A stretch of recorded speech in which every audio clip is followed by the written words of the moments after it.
Mariing kinundina ng United Nations, UK, France at Germany ang pambobomba sa Nasser Hospital sa Gaza na ikinasawi ng hindi bababa sa 20 kabilang ang 5 mamamahayag.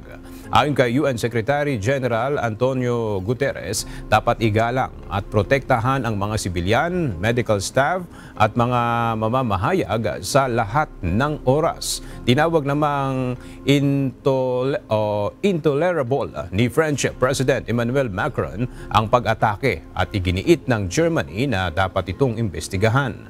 Inamin ng Israeli Defense Force na tinamaan nila ang ospital, subalit iginiit na hindi nila target ang mga sibilyan, kabilang na ang mga mamamahayag.